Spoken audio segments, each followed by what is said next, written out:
എല്ലാവർക്കും ബ്രില്യൻസ് PSCയിലേക്ക് സ്വാഗതം. എൻ്റെ പേര് ഷാനി. അസിസ്റ്റൻറ്റ് സെയിൽസ്മാൻ എക്സാമിനുള്ള സിലബസ് ഓറിയൻറ്റഡ് ക്ലാസ്സുകളാണ് നമ്മൾ ചെയ്തുകൊണ്ടിരിക്കുന്നത്. 2 ദിവസമായിട്ട് ക്ലാസ്സുകളൊന്നും ചെയ്യാൻ പറ്റാത്ത സാഹചര്യം ആയതുകൊണ്ട് ചെയ്യാൻ പറ്റിയിട്ടില്ലായിരുന്നു. ആ ഭാഗത്തുനിന്ന്, അതായത് നമ്മൾ കേരളം ഭരണവും ഭരണ സംവിധാനങ്ങളും ഇമ്പോർട്ടൻ്റ് ലോ, ആ ഒരു ഭാഗത്തുനിന്ന് വരുന്ന പോർഷൻസാണ് ചെയ്തുകൊണ്ടിരിക്കുന്നത്. അപ്പോൾ കമ്മീഷൻസൊക്കെ കംപ്ലീറ്റ് ചെയ്തിട്ടുണ്ട്. ഇനി ആ ഭാഗത്തുനിന്ന് നമുക്ക് കൂടുതലായിട്ട് ചോദിക്കുന്ന ഒരു ഭാഗമാണ് ദുരന്ത നിവാരണ അതോറിറ്റി, അല്ലേ? ദുരന്ത നിവാരണ അതോറിറ്റിയിൽ നിന്ന് ഇടയ്ക്ക് ക്വസ്റ്റ്യൻ കയറാറുണ്ട്. അപ്പോൾ ആ ഭാഗം കൂടെ കവർ ചെയ്തിട്ട് വേണം നമുക്ക് പോകാൻ. നേരത്തെയുള്ള ചാനൽ കാണാത്തവർ ആ ചാനൽ കാണാൻ ശ്രമിക്കുക. അതുപോലെ തന്നെ നമ്മുടെ വീഡിയോകളൊക്കെ ലൈക്ക് ചെയ്യുക, ഷെയർ ചെയ്യുക. കൂടാതെ നിങ്ങളെല്ലാവരും ചാനൽ സബ്സ്ക്രൈബ് ചെയ്തുകൊണ്ട് തന്നെ കാണാൻ ശ്രമിക്കുക. അപ്പോൾ നമുക്ക് ടോപ്പിക്കിലേക്ക് പോകാം. ഇന്നത്തെ ടോപ്പിക്ക് എന്ന് പറയുന്നത് ദുരന്ത നിവാരണ അതോറിറ്റിയാണ്. ഇന്ത്യയിലെ ദുരന്തങ്ങളെ ഫലപ്രദമായ രീതിയിൽ കൈകാര്യം ചെയ്യുന്നതിന് വേണ്ടി നിലവിൽ വന്നിട്ടുള്ള നിയമമാണ് ദുരന്ത നിവാരണ അതോറിറ്റി. അതായത് 2005 ഡിസാസ്റ്റർ മാനേജ്മെൻറ്റ് ആക്ട്. ഇന്ത്യയിലെ ദുരന്തങ്ങളെ ഫലപ്രദമായ രീതിയിൽ കൈകാര്യം ചെയ്യുന്നതിന് വേണ്ടി നിലവിൽ വന്നിട്ടുള്ളതാണ് 2005 ഡിസാസ്റ്റർ മാനേജ്മെൻറ്റ് ആക്ട്. ഈ നിയമത്തിലെ വ്യവസ്ഥകൾ പ്രകാരം പ്രധാനമന്ത്രിയുടെ അധ്യക്ഷതയിൽ ദേശീയ ദുരന്ത നിവാരണ അതോറിറ്റി രൂപീകരിച്ചു. ആരുടെ അധ്യക്ഷതയിലാണ്? പ്രധാനമന്ത്രിയുടെ അധ്യക്ഷതയിൽ ദേശീയ ദുരന്ത നിവാരണ അതോറിറ്റി രൂപീകരിക്കുകയും അതിൻ്റെ പ്രവർത്തനങ്ങൾ നിർവഹിക്കുന്നതിനായി ഒരു നാഷണൽ എക്സിക്യൂട്ടീവ് കമ്മിറ്റി രൂപീകരിക്കുകയും ചെയ്തു. അപ്പോൾ പ്രധാനമന്ത്രിയാണ് ദുരന്ത നിവാരണ അതോറിറ്റിയുടെ അധ്യക്ഷൻ എന്ന് നമ്മൾ പറഞ്ഞു കഴിഞ്ഞു. അതുപോലെ തന്നെ ഈ ദുരന്ത നിവാരണ അതോറിറ്റിയുടെ പ്രവർത്തനങ്ങളെ സഹായിക്കുന്നതിന് വേണ്ടിയിട്ടാണ് നാഷണൽ എക്സിക്യൂട്ടീവ് കമ്മിറ്റിയും കൂടെ രൂപീകരിച്ചത്. ദുരന്ത നിവാരണ നിയമം രാജ്യസഭ പാസാക്കിയത് 2005 നവംബർ 28-നാണ്. ദുരന്ത നിവാരണ നിയമം രാജ്യസഭ പാസ്സാക്കുന്നത് 2005 നവംബർ 28-ന്. ഈ നിയമം ലോകസഭ പാസ്സാക്കിയത് 2005 ഡിസംബർ 12-നാണ്. ലോകസഭ ദുരന്ത നിവാരണ നിയമം പാസ്സാക്കുന്നത് 2005 ഡിസംബർ 12-ന്. നിയമം നിലവിൽ വരുന്നത് 2005 ഡിസംബർ 23-നാണ്. ദുരന്ത നിവാരണ അതോറിറ്റി അല്ലെങ്കിൽ ദുരന്ത നിവാരണ നിയമം നിലവിൽ വരുന്നത് 2005 ഡിസംബർ 23. ഈ നിയമത്തിൽ 11 അധ്യായങ്ങളും 79 സെക്ഷനുകളുമാണുള്ളത്. ഈ നിയമത്തിൽ 11 അധ്യായങ്ങളും 79 സെക്ഷനുകളുമാണ് ഉള്ളത്. സെക്ഷൻ 14(1) പ്രകാരം ഓരോ സംസ്ഥാനങ്ങൾക്കും ഒരു ദുരന്ത നിവാരണ അതോറിറ്റി രൂപീകരിക്കണമെന്ന് വ്യവസ്ഥ ചെയ്തു. സെക്ഷൻ 14(1) പ്രകാരം ഓരോ സംസ്ഥാനങ്ങൾക്കും ഒരു ദുരന്ത നിവാരണ അതോറിറ്റി രൂപീകരിക്കണമെന്ന് വ്യവസ്ഥ ചെയ്തു. അപ്പോൾ നമ്മൾ പഠിച്ചു, ദുരന്ത നിവാരണ നയത്തിലെ 11 അധ്യായങ്ങളും 79 സെക്ഷനുകളുമാണുള്ളത്. ഈ 79 സെക്ഷനിലെ സെക്ഷൻ 14(1) പ്രകാരമാണ് ഓരോ സംസ്ഥാനങ്ങൾക്കും ഒരു ദുരന്ത നിവാരണ അതോറിറ്റി വേണം എന്ന് പറയുന്നത്. നെക്സ്റ്റ്, സംസ്ഥാന മുഖ്യമന്ത്രിയുടെ അധ്യക്ഷതയിൽ ഒരു ദുരന്ത നിവാരണ അതോറിറ്റി രൂപീകൃതമായി. സംസ്ഥാനത്ത് ദുരന്ത നിവാരണ അതോറിറ്റിയുടെ അധ്യക്ഷൻ എന്ന് പറയുന്നത് ആരായിരിക്കും? മുഖ്യമന്ത്രിയാണ്. അതേപോലെ തന്നെ ഈ സംസ്ഥാന ദുരന്ത നിവാരണ അതോറിറ്റിയെ സഹായിക്കുന്നതിന് വേണ്ടി സംസ്ഥാന സ്റ്റേറ്റ് എക്സിക്യൂട്ടീവ് കമ്മിറ്റിയും കൂടെ നിലവിൽ വന്നു, അല്ലേ? SDMA, സ്റ്റേറ്റ് ഡിസാസ്റ്റർ മാനേജ്മെൻറ്റ് അതോറിറ്റിയെ സഹായിക്കുന്നതിന് വേണ്ടി ഒരു എക്സിക്യൂട്ടീവ് കമ്മിറ്റിയും രൂപീകരിച്ചു. അതിൻ്റെ ഘടന ദേശീയ തലത്തിലും സംസ്ഥാന തലത്തിലൊക്കെ ഏകദേശം ഒരുപോലെ തന്നെയാണ്, അല്ലേ? ജില്ലാ തലത്തിൽ ജില്ലാ കളക്ടർ ചെയർപേഴ്സൺ ആകുന്ന ഒരു ജില്ലാ അതോറിറ്റി രൂപീകരിച്ചു. ജില്ലാ തലത്തിലാണെങ്കിൽ ഇതിൻ്റെ അധ്യക്ഷ സ്ഥാനത്ത് ഇരിക്കുന്നത് ആരായിരിക്കും? ജില്ലാ കളക്ടർ ആയിരിക്കും. ഒരു സംഭവത്തെ ദുരന്തമായിട്ട് പരിഗണിക്കണമെങ്കിൽ അതിന് കുറച്ച് മാനദണ്ഡങ്ങളുണ്ട് കേട്ടോ. ഒരു സംഭവത്തെ ദുരന്തമായി പരിഗണിക്കണമെങ്കിലുള്ള മാനദണ്ഡങ്ങൾ എന്തൊക്കെയാണെന്ന് ചോദിച്ചാൽ, ഈ ദുരന്തവുമായി ബന്ധപ്പെട്ട് 10 പേരെങ്കിലും മരിച്ചിരിക്കണം, അല്ലെങ്കിൽ 100 പേരെങ്കിലും ദുരിതം ഉണ്ടാവുകയോ ചെയ്യുന്ന സാഹചര്യമായിരിക്കണം. അതായത് ഒരു സംഭവം ഉണ്ടായിക്കഴിഞ്ഞാൽ ഏറ്റവും കുറഞ്ഞത് അവിടെ 10 പേര് മരിക്കണം, അല്ലെങ്കിൽ 100 പേർക്ക് ദുരിതമുണ്ടാകുന്ന ഒരു സാഹചര്യമാണെങ്കിൽ മാത്രമേ അതിനെ എന്തായിട്ട് പരിഗണിക്കുള്ളൂ? ദുരന്തമായിട്ട് പരിഗണിക്കുള്ളൂ. അതാണ് ഒന്നാമത്തെ കാര്യം. രണ്ടാമത്തത്, കേന്ദ്ര സർക്കാർ ദേശീയ ദുരന്തമായി അതിനെ പ്രഖ്യാപിക്കണം. കേന്ദ്ര സർക്കാർ ദേശീയ ദുരന്തമായി പ്രഖ്യാപിക്കുന്ന ഒരു സാഹചര്യം അവിടെ ഉണ്ടെങ്കിൽ എന്തായി മാറും? അതും ഒരു ദുരന്തമായിട്ട് പ്രഖ്യാപിക്കും. അന്താരാഷ്ട്ര തലത്തിൽ സഹായം തേടുന്ന ഒരു സാഹചര്യം ഉണ്ടോ? അതും എന്തായിട്ട് പരിഗണിക്കും? ഒരു ദുരന്തമായിട്ട് പരിഗണിക്കും. അന്താരാഷ്ട്ര തലത്തിൽ നമ്മൾ മറ്റു രാജ്യങ്ങളുടെ സഹായങ്ങൾ നമുക്ക് ഇന്ത്യക്ക് ആവശ്യമുണ്ടെങ്കിൽ, നമ്മുടെ രാജ്യത്തിന് ആവശ്യമുണ്ടെങ്കിൽ അതിനെ, ആ ഒരു സാഹചര്യത്തെ നമ്മൾ എന്തായിട്ട് പരിഗണിക്കണം? ദുരന്തമായിട്ട് പരിഗണിക്കും. ദുരന്തങ്ങളെ നമുക്ക് 5ആയിട്ട് തരംതിരിക്കാം. ഒന്ന്, ജലവും കാലാവസ്ഥയുമായി ബന്ധപ്പെട്ട ദുരന്തങ്ങൾ. എന്താണ്? ഒന്നാമത്തത് ജലവും കാലാവസ്ഥയുമായി ബന്ധപ്പെട്ട ദുരന്തങ്ങളാണ്. അതായത് വെള്ളപ്പൊക്കം, കൊടുങ്കാറ്റ്, ചുഴലിക്കാറ്റ്, വരൾച്ച, ഇടിമിന്നൽ, ഹിമപാതം, ഉഷ്ണക്കാറ്റ്, ശീതക്കാറ്റ്, കടലാക്രമണം, മേഘപാതം, പേമാരി, ഇങ്ങനെ വരുന്ന കാര്യങ്ങളൊക്കെ ജലവും ലവണവുമായി ബന്ധപ്പെട്ട് കിടക്കുന്നതാണ്, അല്ലേ?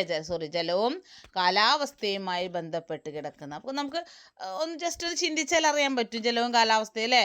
വെള്ളപ്പൊക്ക ജലവുമായി ബന്ധപ്പെട്ടതാണ്. അതുപോലെ വരൾച്ച, ഇടിമിന്നൽ, അങ്ങനെയുള്ള കാര്യങ്ങളൊക്കെ എന്തുമായി ബന്ധപ്പെട്ടതാണ്? ജലവും കാലാവസ്ഥയുമായി ബന്ധപ്പെട്ടതാണ്. അടുത്തത് വരുന്നതാണ് ഭൗമഘടനയുമായി ബന്ധപ്പെട്ടത്. ഭൗമഘടന, ഭൂമിയുടെ ഘടനയുമായി ബന്ധപ്പെട്ട് കിടക്കുന്ന ദുരന്തങ്ങളാണ്. നമുക്കറിയാം, ഭൂകമ്പം, സുനാമി, മണ്ണിടിച്ചിൽ, ഉരുൾപൊട്ടൽ, അഗ്നിപർവ്വത സ്ഫോടനം, ഇതൊക്കെ എന്തുമായി ബന്ധപ്പെട്ട് കിടക്കുന്നതാണ്? ഭൗമഘടനയുമായി ബന്ധപ്പെട്ട് കിടക്കുന്നതാണ്. ഭൂകമ്പം ഭൂമിയിലാണ് ഉണ്ടാകുന്നത്. സുനാമി കടലിനടിയിൽ ഉണ്ടാകുന്ന എന്താണ്? അഗ്നിപർവ്വത സ്ഫോടനം എന്നൊക്കെ പറയുന്നത്. സുനാമി, മണ്ണിടിച്ചിൽ ഭൂമിയിലാണ് നടക്കുന്നത്. ഉരുൾപൊട്ടുന്നത് ഭൂമിയിലാണ്. അഗ്നിപർവ്വത സ്ഫോടനം ഭൂമിയിലാണ്. അപ്പോൾ ഭൂമിയുടെ ഘടനയുമായി ബന്ധപ്പെട്ടിട്ടുള്ളതാണ് രണ്ടാമത്തത്. മൂന്നാമത്തത് രാസവ്യവസായ ആണവ ദുരന്തങ്ങൾ. മനുഷ്യനിർമ്മിത ദുരന്തങ്ങൾ എന്നറിയപ്പെടുന്നതാണ് ഈ രാസവ്യവസായ ആണവ ദുരന്തം. നമുക്കറിയാം, ചെർണോബിൽ നടന്ന ആണവ ദുരന്തം നമുക്കതിന് എക്സാമ്പിളാണ്, അല്ലേ? നെക്സ്റ്റ്, നാലാമത് ചെറുതും വലുതുമായ അപകടങ്ങൾ. നമ്മൾ നിത്യേന ജീവിതത്തിൽ കണ്ടുവരുന്ന കാര്യങ്ങളാണ് അപകടങ്ങൾ. അത് ചെറുതാകട്ടെ വലുതാകട്ടെ, അല്ലേ? ചെറുതും വലുതുമായ അപകടങ്ങൾ. നെക്സ്റ്റ്, ജൈവാവസ്ഥയുമായി ബന്ധപ്പെട്ട ദുരന്തങ്ങൾ. ജൈവാവസ്ഥയുമായി ബന്ധപ്പെട്ട ദുരന്തങ്ങൾ, പകർച്ചവ്യാധികൾ, ഭക്ഷ്യവിഷബാധ, വളർത്തുമൃഗങ്ങൾക്കുണ്ടാകുന്ന പകർച്ചവ്യാധികൾ, അതുപോലെ കീടങ്ങൾ മൂലമുള്ള വ്യാധികൾ, ഇവയൊക്കെ ജൈവാവസ്ഥയുമായി ബന്ധപ്പെട്ട് കിടക്കുന്ന ദുരന്തങ്ങളാണ്. നെക്സ്റ്റ്, ദേശീയ ദുരന്ത നിവാരണ അതോറിറ്റി. ദേശീയ ദുരന്ത നിവാരണ അതോറിറ്റി സ്ഥാപിതമായത് 2005 മെയ് 30-നാണ്. ദേശീയ ദുരന്ത നിവാരണ അതോറിറ്റി സ്ഥാപിതമായത് 2005 മെയ് 30-ന്. ഡിസാസ്റ്റർ മാനേജ്മെൻറ്റ് ആക്ടിലെ സെക്ഷൻ 31 പ്രകാരം 2006 സെപ്റ്റംബർ 27-ന് പ്രധാനമന്ത്രിയുടെ അധ്യക്ഷതയിൽ ഔപചാരികമായിട്ടാണ് ദേശീയ ദുരന്ത നിവാരണ അതോറിറ്റി രൂപീകരിച്ചത്. ഔപചാരികമായിട്ട്, അതായത് ദേശീയ ദുരന്ത നിവാരണ അതോറിറ്റി സ്ഥാപിതമായത് എന്നാന്ന് ചോദിച്ചാൽ 2005 മെയ് 30-നാണ്, അല്ലേ? ദേശീയ ദുരന്ത നിവാരണ അതോറിറ്റി സ്ഥാപിതമായത് 2005 മെയ് 30-നാണ്. എന്നാൽ ഡിസാസ്റ്റർ മാനേജ്മെൻറ്റ് ആക്ടിലെ സെക്ഷൻ 31 അനുസരിച്ച് 31 അനുസരിച്ച് 2006 സെപ്റ്റംബർ 27-ന് പ്രധാനമന്ത്രിയുടെ അധ്യക്ഷതയിൽ ഔപചാരികമായി രൂപീകരിച്ചു. അപ്പോൾ ഔപചാരികമായി രൂപീകരിച്ച എന്നായി ചോദിച്ചാൽ 2006 സെപ്റ്റംബർ 27-ന്. ദുരന്ത നിവാരണത്തിൻ്റെ പരമോന്നത സ്ഥാപനം ദേശീയ ദുരന്ത നിവാരണ അതോറിറ്റിയാണ്. ദുരന്ത നിവാരണത്തിൻ്റെ പരമോന്നത സ്ഥാപനം എന്ന് പറയുന്നത് ദേശീയ ദുരന്ത നിവാരണ അതോറിറ്റി. ഇതിൻ്റെ ആസ്ഥാനം ന്യൂഡൽഹിയാണ്. അംഗങ്ങൾ ആരൊക്കെയാന്ന് നോക്കാം. ചെയർമാൻ ഉൾപ്പെടെ 10 അംഗങ്ങളാണ് ഉണ്ടായിരിക്കുക. ചെയർമാൻ ഉൾപ്പെടെ 10 അംഗങ്ങൾ. ചെയർമാൻ എപ്പോഴും ആര് തന്നെയാണ്? പ്രധാനമന്ത്രിയാണ് ചെയർമാൻ. അംഗങ്ങളെ നാമനിർദ്ദേശം ചെയ്യുന്നതും ഈ ചെയർമാനാണ്. തിരഞ്ഞെടുക്കപ്പെട്ട അംഗങ്ങളിൽ നിന്നും വൈസ് ചെയർമാനെ നിയോഗിക്കുന്നു. അപ്പോൾ എന്തൊക്കെയാണ്? ദേശീയ ദുരന്ത നിവാരണ അതോറിറ്റി രൂപീകൃതമായത് 2005 മെയ് 30-നാണ്.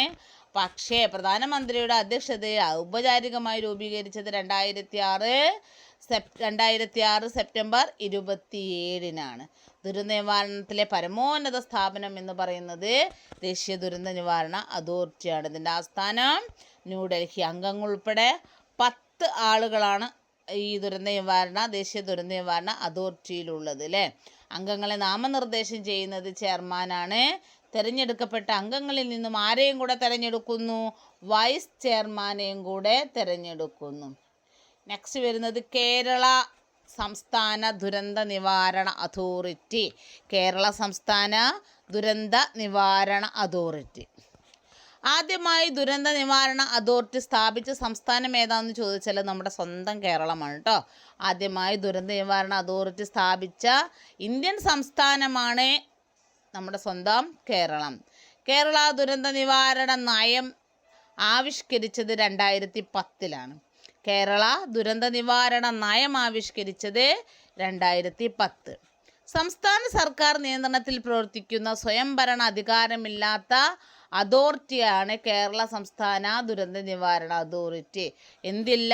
സ്വയംഭരണ അതോറിറ്റി ഇല്ല. ദുരന്ത നിവാരണ അതോറിറ്റിക്ക് സ്വയംഭരണ അതോറിറ്റി ഇല്ല എന്നാണ് പറയുന്നത്. അപ്പോൾ കേരള ദുരന്ത നിവാരണ അതോറിറ്റി രൂപീകൃതമായത് 2007 മെയ് 4-നാണ്. 2007 മെയ് 4-നാണ് സംസ്ഥാന ദുരന്ത നിവാരണ അതോറിറ്റി രൂപീകൃതമായത്. 2007 മെയ് 4. ഇതിൻ്റെ ചെയർമാൻ എപ്പോഴും മുഖ്യമന്ത്രിയായിരിക്കും. കേരള ദുരന്ത നിവാരണ അതോറിറ്റിയുടെ ചെയർമാൻ മുഖ്യമന്ത്രിയും വൈസ് ചെയർമാൻ റവന്യൂ വകുപ്പ് മന്ത്രിയുമാണ്. ചോദിച്ച ക്വസ്റ്റ്യനാണ് കേട്ടോ. വൈസ് ചെയർമാൻ റവന്യൂ വകുപ്പ് മന്ത്രി, ചെയർമാൻ മുഖ്യമന്ത്രി, ചീഫ് എക്സിക്യൂട്ടീവ് ഓഫീസർ ആണ് സംസ്ഥാന ചീഫ് സെക്രട്ടറി. ചീഫ് സെക്രട്ടറി അതായത് CEO സംസ്ഥാന ദുരന്ത നിവാരണ അതോറിറ്റിയുടെ CEO എന്ന് പറയുന്നത് ആരായിരിക്കും? ചീഫ് സെക്രട്ടറിയാണ് അല്ലേ. ചീഫ് സെക്രട്ടറിയാണ്. നെക്സ്റ്റ് ദുരന്തങ്ങളെ ഇവിടെ കാരണങ്ങളെന്ന് കൊടുത്തിട്ടുണ്ട്. അത് സ്പെല്ലിംഗ് മിസ്റ്റേക്കാണ്. ദുരന്തങ്ങളെ ഏകോപിപ്പിക്കുന്ന വകുപ്പ് ഏതാണെന്ന് ചോദിച്ചാൽ അത് റവന്യൂ വകുപ്പാണ്. സംസ്ഥാന ദുരന്ത നിവാരണ അതോറിറ്റിയുടെ എക്സ് ഒഫീഷ്യൽ അംഗങ്ങൾ. സംസ്ഥാന ദുരന്ത നിവാരണ അതോറിറ്റിയുടെ എക്സ് ഒഫീഷ്യൽ അംഗങ്ങൾ ആരൊക്കെയാണെന്ന് ചോദിച്ചാൽ ഫസ്റ്റ് വൺ ആഭ്യന്തര വിജിലൻസ് വകുപ്പ് മന്ത്രി. ആരൊക്കെയാ? ആഭ്യന്തര വിജിലൻസ് വകുപ്പ് മന്ത്രി, കൃഷി മന്ത്രി, ആഭ്യന്തര വകുപ്പ് അഡീഷണൽ ചീഫ് സെക്രട്ടറി. ആരൊക്കെയായിരുന്നു? ആഭ്യന്തര വിജിലൻസ് വകുപ്പ് മന്ത്രി, കൃഷി മന്ത്രി, ആഭ്യന്തര വകുപ്പ് അഡീഷണൽ ചീഫ് സെക്രട്ടറി. നെക്സ്റ്റ് സംസ്ഥാന ദുരന്ത നിവാരണ അതോറിറ്റിയിലെ എക്സ് ഒഫീഷ്യോ അംഗങ്ങൾ ഒഴികെയുള്ളവരുടെ ഔദ്യോഗിക കാലാവധി എന്ന് പറയുന്നത് 3 വർഷമാണ് ഔദ്യോഗിക കാലാവധി അല്ലേ. ദേശീയ ദുരന്ത നിയമത്തിലെ ചട്ടം 14(2) പ്രകാരം സംസ്ഥാന മുഖ്യമന്ത്രി ചെയർമാനും ചീഫ് സെക്രട്ടറി ചീഫ് എക്സിക്യൂട്ടീവ് ഓഫീസറും ചെയർമാൻ നാമനിർദ്ദേശം ചെയ്യുന്ന അംഗങ്ങളുമാണ് സംസ്ഥാന ദുരന്ത നിവാരണ അതോറിറ്റിയുടെ ഘടന അല്ലേ. ആരൊക്കെയാണ്? 14(2) പ്രകാരം കേട്ടോ. സംസ്ഥാന മുഖ്യമന്ത്രി ചെയർമാനായിരിക്കണം, ചീഫ് സെക്രട്ടറി ചീഫ് എക്സിക്യൂട്ടീവ് ഓഫീസറായിരിക്കണം. ചെയർമാൻ നാമനിർദ്ദേശങ്ങളാണ് സംസ്ഥാനത്തെ ദുരന്ത നിവാരണ അതോറിറ്റിയുടെ ഘടന. ചെയർമാൻ നാമനിർദ്ദേശം ചെയ്യുന്ന അംഗങ്ങൾ ഇവയാണ് സംസ്ഥാന ദുരന്ത നിവാരണ അതോറിറ്റിയുടെ ഘടന.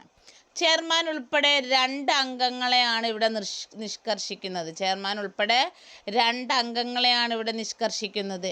നിലവിൽ കേരള സംസ്ഥാന ദുരന്ത നിവാരണ അതോറിറ്റിയിൽ ബഹുഭൂരിപക്ഷ അംഗങ്ങളും എക്സ് ഒഫീഷ്യോ അംഗങ്ങളാണ്.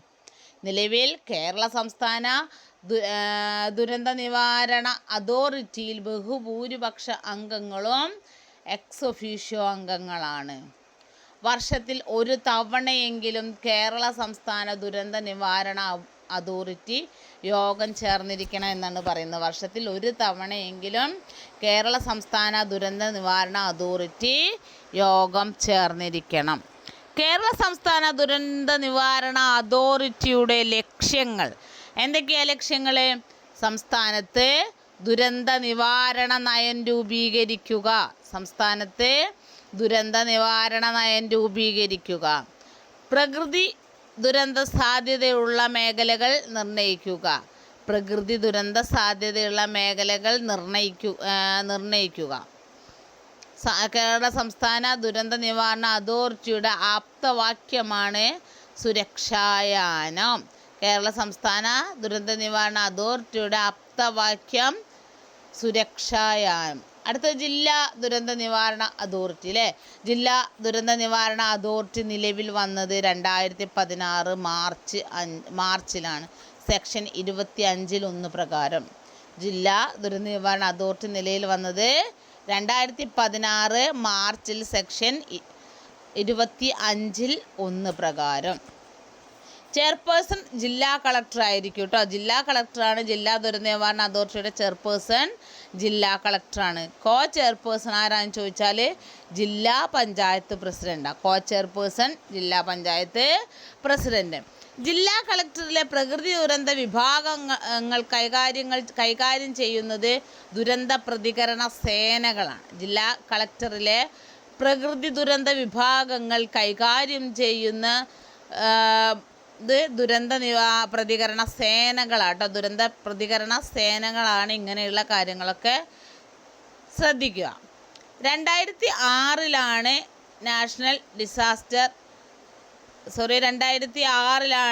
NDRF രൂപം കൊണ്ടത് അല്ലേ. 2006 NDRF രൂപം കൊണ്ടത്. അതിൻ്റെ ആസ്ഥാനം എന്ന് പറയുന്നത് അന്ത്യോദയ ഭവൻ ന്യൂഡൽഹി. അന്ത്യോദയ ഭവൻ ന്യൂഡൽഹിയിലാണ് അതിൻ്റെ ആസ്ഥാനം എന്ന് പറയുന്നത്. അതുപോലെ തലവൻ ഡയറക്ടർ ജനറൽ ആയിരിക്കും. ദേശീയ ദുരന്ത നിവാരണ അതോറിറ്റിയുടെ കീഴിലാണ് NDRF പ്രവർത്തിക്കുന്നത്. ദേശീയ ദുരന്ത നിവാരണ അതോറിറ്റിയുടെ കീഴിലാണ് നാഷണൽ ഡിസാസ്റ്റർ റെസ്പോൺസ് ഫോഴ്സ് കേട്ടോ. നാഷണൽ ഡിസാസ്റ്റർ റെസ്പോൺസ് ഫോഴ്സ് എന്നാണ് NDRFൻ്റെ ചുരുക്കം. അപ്പോൾ ഈ ദേശീയ ദുരന്ത നിവാരണ അതോറിറ്റിയുടെ കീഴിലാണ് NDRF പ്രവർത്തിക്കുന്നത്. CRPF, ITBP, BSF, CISF, SSB എന്നിവയിൽ നിന്നുള്ള 15 ബറ്റാലിയനുകളാണ് ദേശീയ ദുരന്ത നിവാരണ സേനയിലുള്ളത് കേട്ടോ. എവിടെ നിന്നൊക്കെയാ? CRPF, ITBP, CISF, SSB സശസ്ത്ര സീമാബൽ എന്നിവയിൽ നിന്നുള്ള 15 ബറ്റാലിയനുകളാണ് ദുരന്ത നിവാരണ സേനയിലുള്ളത്. അടുത്തത് സംസ്ഥാന ദുരന്ത നിവാരണ സേന. ഈ സേനയെ സംസ്ഥാന പോലീസിൻ്റെ ദൈനംദിന പ്രവർത്തനങ്ങൾക്കായിട്ട് ഉപയോഗിക്കാൻ പാടില്ല. ഈ സേനയെ സംസ്ഥാന പോലീസിൻ്റെ ദൈനംദിന പ്രവർത്തനങ്ങൾക്കായി ഉപയോഗിക്കാൻ പാടില്ല. മലപ്പുറം ജില്ലയിലെ പാണ്ടിക്കാട് എന്ന സ്ഥലത്താണ് SDRF നിലവിൽ പ്രവർത്തിക്കുന്നത്. മലപ്പുറം ജില്ലയിലെ പാണ്ടിക്കാട് എന്ന സ്ഥലത്താണ് നമ്മുടെ SDRF പ്രവർത്തിക്കുന്നത്. അതിലാകെ അംഗങ്ങൾ എത്ര പേരുണ്ട്? 100 അംഗങ്ങൾ. നിർദ്ദേശം നൽകുന്നത് സൂപ്പരിൻറ്റൻഡൻ്റ് ഓഫ് പോലീസാണ് നിർദ്ദേശം നൽകുന്നത്. ഇന്ന് നമുക്ക് കുറച്ച് മുന്നറിയിപ്പുകൾ നോക്കാം അല്ലേ. നമുക്ക് മഴക്കാലമായി കഴിഞ്ഞപ്പോൾ മഴക്കാലമാണ്. നമുക്ക് ഇടയ്ക്കിടയ്ക്ക് സ്കൂളുണ്ട്. മഞ്ഞ അലർട്ട്, ഓറഞ്ച് അലർട്ട്, പച്ച അലർട്ട്, ചുവപ്പ് അലർട്ടൊക്കെ ഇങ്ങനെ വന്നുകൊണ്ടിരിക്കുന്ന സമയമാണ് അല്ലേ. അപ്പം നമുക്ക് നോക്കാം. പച്ച എന്താ? ജാഗ്രത പാലിക്കേണ്ട സാഹചര്യം ഒന്നും നിലവിലെ എന്നാണ് പച്ച കൊണ്ട് ഉദ്ദേശിക്കുന്നത്. അല്ലെങ്കിൽ ഗ്രീൻ അലർട്ട് കൊണ്ട് ഉദ്ദേശിക്കുന്നത് ജാഗ്രത പാലിക്കേണ്ട സാഹചര്യം നിലവിലില്ല എന്നാണ്. അടുത്തത് യെല്ലോ അലർട്ട്. കാലാവസ്ഥയെ കരുതലോടെ നിരീക്ഷിക്കുക, ഭയപ്പെടേണ്ട യാതൊരു സാഹചര്യവുമില്ല എന്നതാണ് മഞ്ഞ കളർ കൊണ്ടുള്ളത്. കാലാവസ്ഥയെ കരുതലോടെ നിരീക്ഷിക്കുക, ഭയപ്പെടേണ്ട സാഹചര്യമില്ല എന്ന് പറയുന്നതാണ് yellow alert. Next orange alert. അതീവ ജാഗ്രതാ മുന്നറിയിപ്പ്, സുരക്ഷാ തയ്യാറെടുപ്പുകൾ തുടങ്ങണം. അതായത് ഓറഞ്ച് അലേർട്ട് നമ്മൾ കേട്ട് കഴിഞ്ഞാലാണെന്ന് പറഞ്ഞു കഴിഞ്ഞാൽ നമ്മൾ എപ്പോഴും അതീവ ജാഗ്രതരായിരിക്കണം. അതുപോലെ സുരക്ഷയ്ക്കുള്ള തയ്യാറെടുപ്പുകളൊക്കെ എടുത്തിരിക്കണം. Last one red alert. എന്താ റെഡ് അലേർട്ട്? കർശന നടപടികൾ സ്വീകരിക്കേണ്ട ഘട്ടം എന്നാണ് പറയുന്നത്. കർശന നടപടികൾ സ്വീകരിക്കേണ്ട ഘട്ടമാണ് എന്നാണ് എന്തിനെക്കുറിച്ച് പറയുന്നത്? ചുവപ്പ് അലേർട്ടിനെ കുറിച്ച് പറയുന്നത്. കർശന നടപടികൾ സ്വീകരിക്കേണ്ട ഘട്ടമാണ് എന്നാണ് പറയുന്നത്. നെക്സ്റ്റ്, ചാറ്റൽ മഴ. ചാറ്റൽ മഴ 2.5 മില്ലിമീറ്റർ മുതൽ 12.5 മില്ലിമീറ്റർ വരെയുള്ള മഴയാണ് നമ്മൾ എന്ത് പറയുന്നത്? ചാറ്റൽ മഴ എന്ന് പറയുന്നത്. 15.6 to 64.6 അങ്ങനെയാണെന്നുണ്ടെങ്കിൽ അവിടെ മിതമായ മഴയായിരിക്കും അല്ലേ? 15.6 mm 64.4 mm 64.4 mm ഇത്രയും വരെയുള്ളതാണ് എന്ത്? മിതമായ മഴ. ഇനി ശക്തമായ മഴ എത്ര സെൻറ്റിമീറ്ററാണ് നോക്കിക്കോ. 64.5 മുതൽ 115.5 വരെയാണ് ശക്തമായ മഴ. അതിശക്തമായ മഴയാണെങ്കിൽ 115.6 to 204.4 115.6 to 204.4. നല്ല തീവ്ര മഴയാണെങ്കിൽ 204.5. അതിന് മുകളിലായിരിക്കും എന്ത്? തീവ്ര മഴ. അപ്പോൾ ഇന്നത്തെ ക്ലാസ്സുകൾ ഇവിടെ അവസാനിക്കുകയാണ്. ഞാൻ വീണ്ടും പറയുകയാണ്, എല്ലാവരും ചാനൽ സബ്സ്ക്രൈബ് ചെയ്തുകൊണ്ട് തന്നെ കാണാൻ ശ്രമിക്കുക. എല്ലാവർക്കും ഷെയർ ചെയ്ത് കൊടുക്കണം. ലൈക്ക് അടിക്കണം. ഇനി മുന്നത്തെ ക്ലാസ്സുകൾ വേണമെങ്കിൽ ഡിസ്ക്രിപ്ഷനിൽ ലിങ്ക് ഇട്ടിട്ടുണ്ടാവും. അതുപോലെ നമ്മുടെ വാട്സപ്പ് കമ്മ്യൂണിറ്റിയിൽ ജോയിൻ ചെയ്യാൻ താല്പര്യമുള്ളവർക്ക് ലിങ്ക് വഴി അവിടേക്കും ജോയിൻ ചെയ്യാവുന്നതാണ് കേട്ടോ. ഓക്കെ, മറ്റൊരു ക്ലാസ്സുമായി നമുക്ക് അടുത്ത ദിവസം കാണാം.